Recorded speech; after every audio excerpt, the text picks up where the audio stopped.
Now, when you think of insurgency groups and other, how can I say this on YouTube? Violent groups? Yeah. You might think of groups like ISIS. Well, insurgents in the Philippines have a habit of giving their organizations names that don't age well. A good example of such organization is a group called the Moro Islamic Liberation Front, otherwise known as MILF.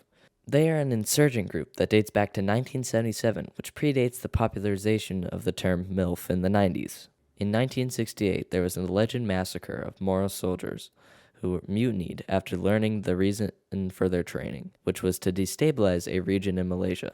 This was one of the events that sparked the Moro conflict, a conflict that has killed some 120,000 people. The Moro people are the Muslim majority in the Philippines. And in 1969, some students that were part of the Moro people thought, hey, wouldn't it be great if we started our own nation? And the others said, fuck yeah!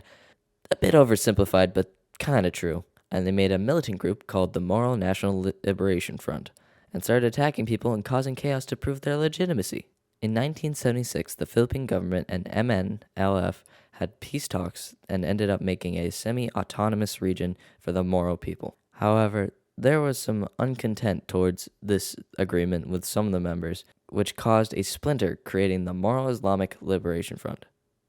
This hilariously named group wanted even more autonomy, even to the point of nationhood.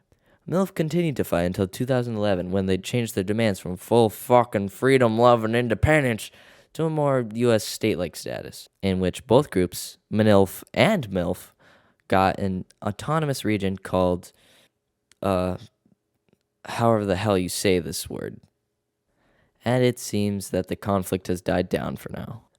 Another poorly named group was the Katipunan, aka this word, aka these words, or abbreviated is KKK. The Katipunan's purpose was actually not too different from MILF's, which was to gain independence from its current occupiers. However, the movement/organization was made in 1892 to gain independence from Spanish colonialism. So, quite a time gap and quite the differing opponent.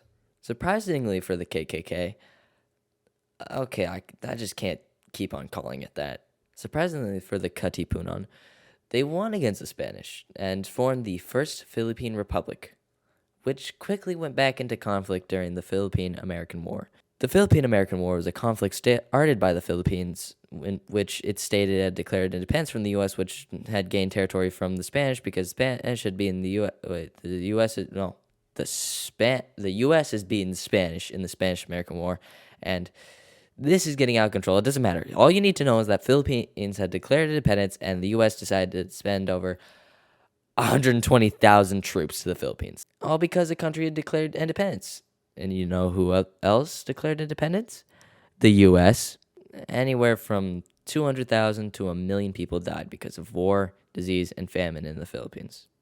But hey, at least we can laugh at the abbreviations of some of the militant groups and movements. I just want to say now, I oversimplified the shit out of that, and I didn't do much research, and basically just take whatever I said with a grain of salt. I just thought it was funny. But I hope you like this video, and I don't give a rat's ass if you subscribe, so bye.